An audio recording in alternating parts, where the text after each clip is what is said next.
Hi everybody, it's Mr. Stevens here. It is Easter, and I hope you guys are all having a fun-filled day with your families. I know it's not the Easter that everybody kind of wanted to have, but we're all staying safe and healthy, and that's very important. I wanted to come to you today to read to you the story of the Easter Bunny. Very important, very topical. So let's jump right in. This is The Story of the Easter Bunny by Sheila Black and illustrated by Robin Officer. Chapter 1, Early. Once upon a time, there was a little rabbit named Early. He lived with his mother, father, and 3 brothers, Quicksilver, Clover, and Acorn, in a cozy rabbit hole at the top of a grassy hill. Early had been given his name because he was born just before dawn one Sunday morning. He had been born too early, too. He was a runt, his mother said. One of his paws turned inward just a little so that instead of hopping straight ahead, he zigzagged from side to side. He was by far the slowest of his brothers. Quicksilver could run faster than the wind. Clover was strong and could pull carrots out of the ground quicker than the blink of an eye. Acorn, the oldest, was clever. He knew all sorts of useful things, such as where to find lettuce and how to tell which way the wind was blowing.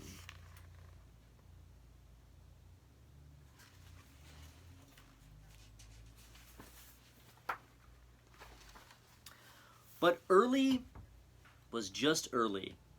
His brothers used to say that he should have been called Late. They said he was not much good at anything. He liked flowers and birds and butterflies. He was best at daydreaming. As he sat and gazed up at the sky, Early would make up wonderful stories about flowers that danced and talked to each other, and the colors of the rainbow and where the snowflakes came from. "I don't know what I will do with you, Early," his father said. "You're a daydreamer." But his mother said Early would be just fine. He was a good-hearted little rabbit, and that was what mattered.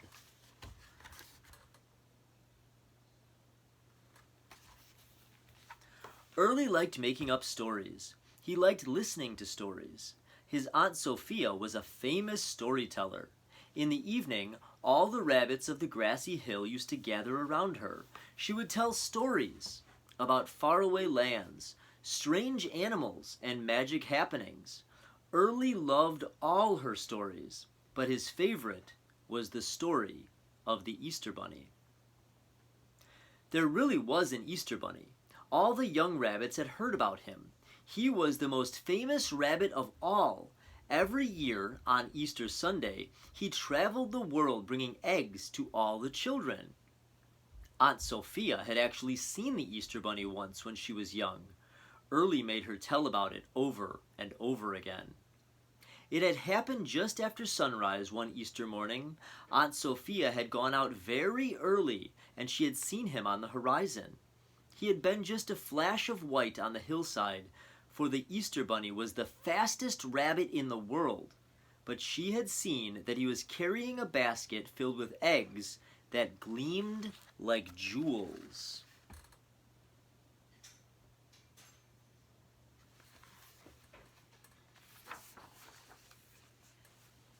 One night, when they were all gathered around, Aunt Sophia told the young rabbit something wonderful.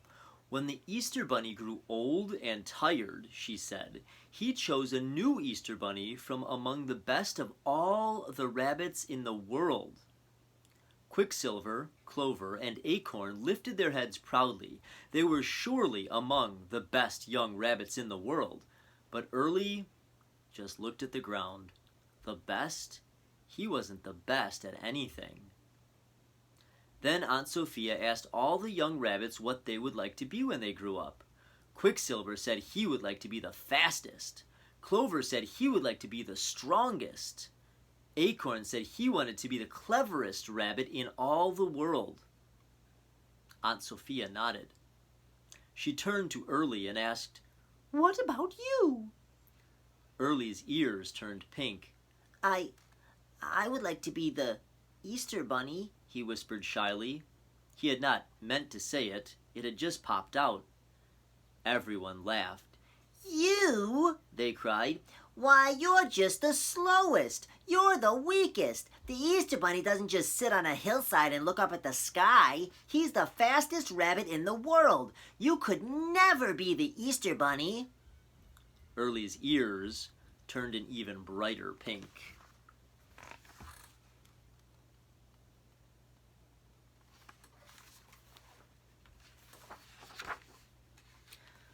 The seasons passed. Early grew, but not very much.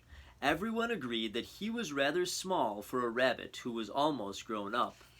Now his brother, Quicksilver, was almost twice his size and could run across the grassy hill in a flash. Clover was almost 3 times his size, as big as a cat, the other rabbit said admiringly. He could pull the largest carrots out of the ground with no trouble at all. As for Acorn, he was so clever that everyone on the hill asked his advice about all sorts of things. How to find the way home in a blizzard, or escape from a hunter or a fox.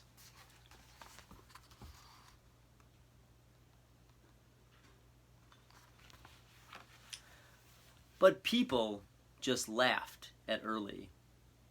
He's sweet-natured, everyone said, but with a limp like that? They shrugged. Early was not much good at anything.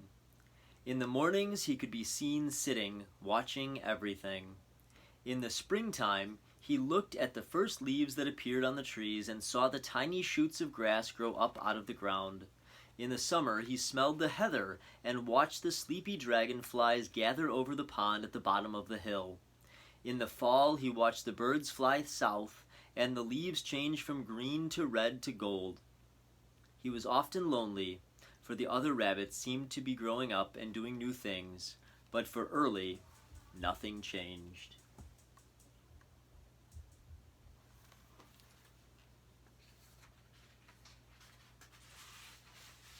Chapter 2. A Stranger. One December evening, around Christmas time, a group of rabbits huddled under the elm tree. The winter had been worse than usual, and the rabbits had only a few old bits of potato to eat. They were all feeling cold and bad-tempered. Suddenly, Acorn hopped up with a cry. A stranger is coming up the hill. As the stranger came closer, they all could see that he was a very old rabbit. He was perfectly white, and his fur shone against the snow with a silvery glow. "Good evening," the stranger said in a deep voice. The rabbits of the grassy hill looked at him. "I'm wondering if you could give me a meal and a bed for the night," he said.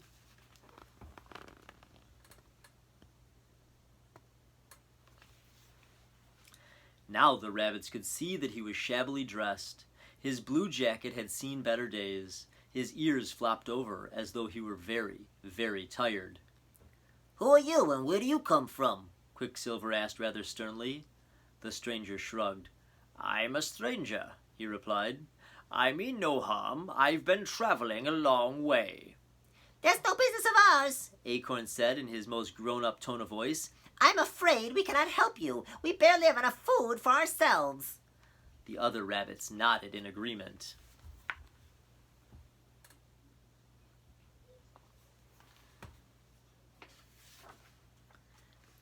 "And as for a bed," Acorn continued, "why should we take in a stranger who won't even tell us who he is?" The other rabbits nodded again. They all felt there must be something odd about a stranger who appeared from nowhere. They all moved closer together in their circle, turning their backs on the strange visitor. All of them, except Early. He had been quietly watching the stranger. There was something in the stranger's eyes that made Early want to speak to him. Early had never before seen a rabbit with eyes like that. They were as blue as the sky.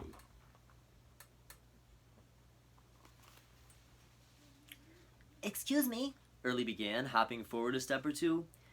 "We have room in—" But at that moment, Clover reached forward and cuffed him on the ears, knocking him backwards. "What do you think you're doing?" Acorn whispered crossly.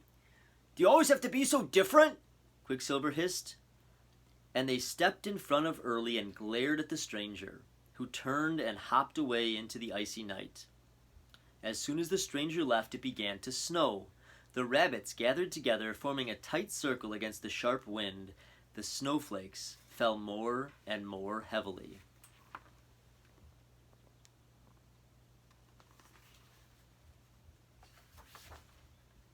Slowly the rabbits turned and hopped off to their warm rabbit holes. None of them spared a thought for the stranger left out alone in the storm. None of them, except Early. It's terrible, he murmured to himself. For an old rabbit like that to be outside when it's so cold? Early peered through the darkness and the falling snow. He felt he could not bear to go back home while the stranger was out all alone in the storm. He set off slowly down the hill. He was going to find the stranger and bring him home. He didn't care what the others thought.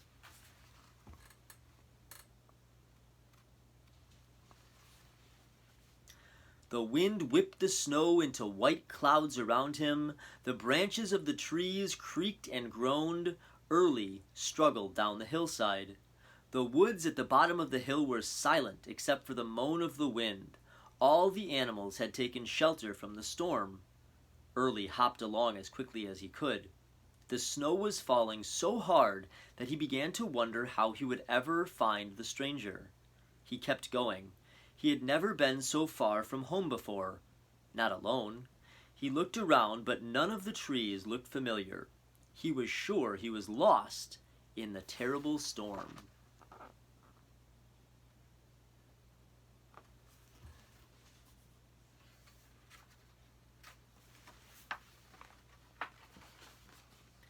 He stopped by a fallen tree branch. He was shivering, and his fur was stiff and icy.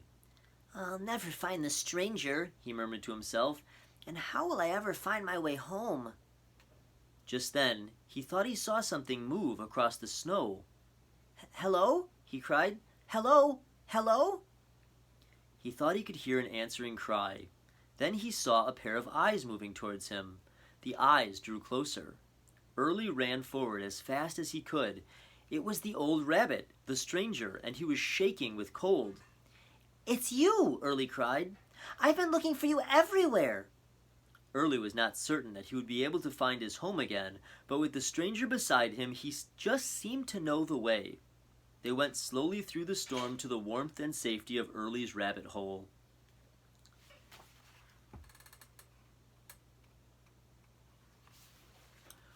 Early slept near the door and let the stranger have his bed. When he woke up the next morning, Early ran to his bedroom to see if the stranger was still there, but he had gone.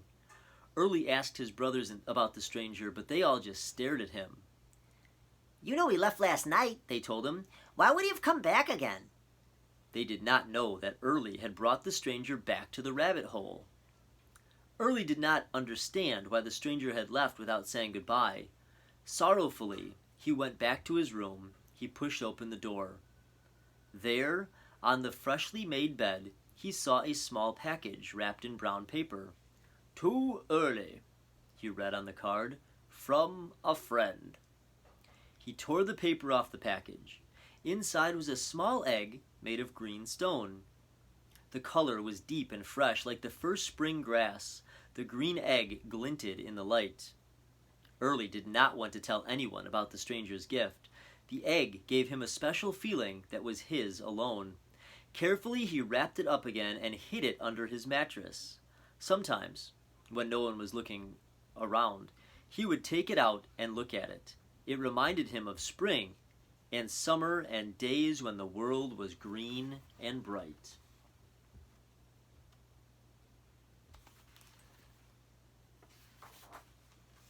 Chapter 3. The Easter Bunny. Winter passed, and slowly spring came to the grassy hill. The tips of the trees turned pale green, and the smell of new grass was in the air.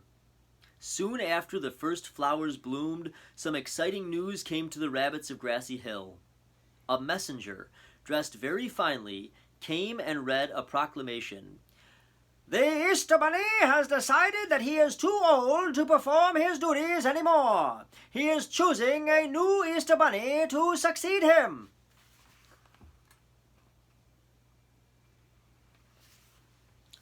Quicksilver, Clover, and Acorn could talk of nothing else. Each morning, Quicksilver practiced running. He ran faster and faster until he looked like a flash of light on the hillside. Clover built up his strength until he could turn over big stones with just a single paw.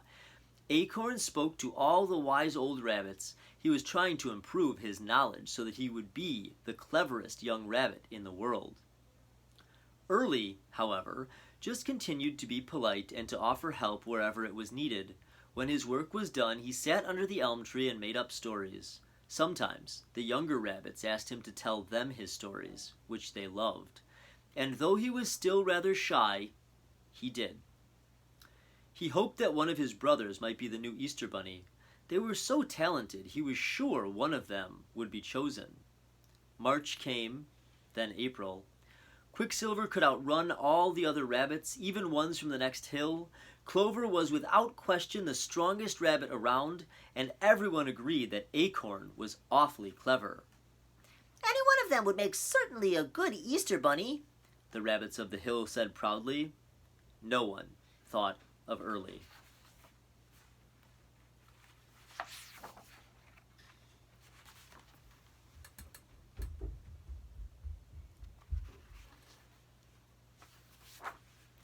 One morning, towards the end of April, Aunt Sophia cried out that a procession was coming toward the grassy hill.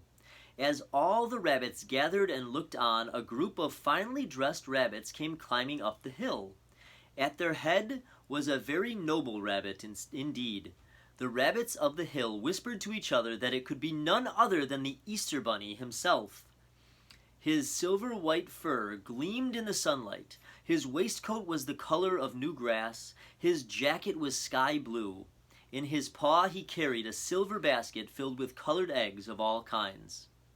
The rabbits of the grassy hill crowded around the visitors. Quicksilver, Clover, and Acorn were first among them. They were wearing their finest clothes. Each was secretly sure that he was the chosen one. The procession came to a stop. The Easter Bunny stepped forward. "I am pleased to say that the new Easter Bunny has been chosen from among you," he began. "He is the best of all the rabbits I came across in my journeys. He knows who he is because I have given him a token of my friendship, an egg carved out of green stone."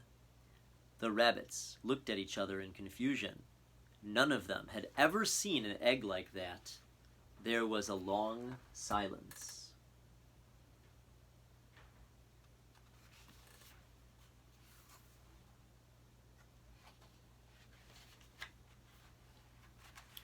At last, Early stepped forward shyly. "I beg your pardon, sir. I have a green egg like the one you mentioned. It was a gift from a stranger, but perhaps he made a mistake." He took the green egg from his jacket and handed it to the Easter Bunny. The Easter Bunny clapped him on the shoulder. "Don't you recognize me?" he asked. And looking up at his blue eyes, Early saw that the noble rabbit was none other than the stranger he had met that cold winter night so many months ago. That night, the rabbits of the hill celebrated. No one could believe it was Early who was to be the new Easter Bunny. His brothers were sure that somehow a mistake had been made. Only his mother and Aunt Sophia were not surprised. "I always said you were kind-hearted," his mother whispered to him, "and I always said that was more important than anything." The rabbits of the hillside had danced and eaten into the night, and now they were all tired. Some of them were falling asleep under the stars.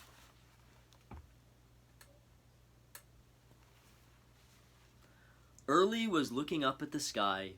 He heard the voice of the Easter Bunny beside him. "It's time for us to go," he said. Early turned to look at him. "Are you sure I'm the one?" he asked quietly. "I can hardly run at all, you know."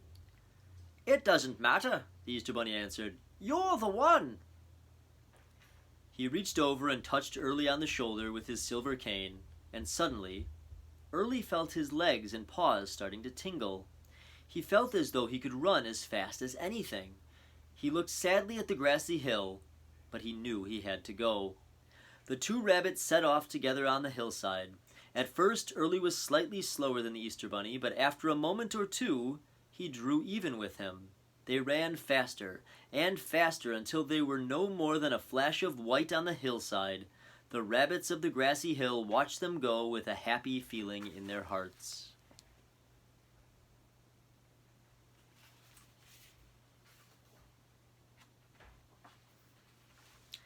If, one Easter Sunday, you see a rabbit carrying a basket full of colored eggs, you will know that he is the Easter Bunny. And although this story took place many years ago, it may well be early himself. He is much older now, of course, but he is still a daydreamer, and sometimes, when he is tired, one paw turns in just a little bit, just as it used to a long time ago on the green, grassy hill. The end. Well, I hope you guys enjoyed that story. I hope you guys have a fun and happy Easter, and I hope you spend it with people that you love. And if you can't spend it with people that you love, just make sure you keep them right in here today. And I hope you enjoyed it, and we'll talk to you soon. Happy Easter, everybody.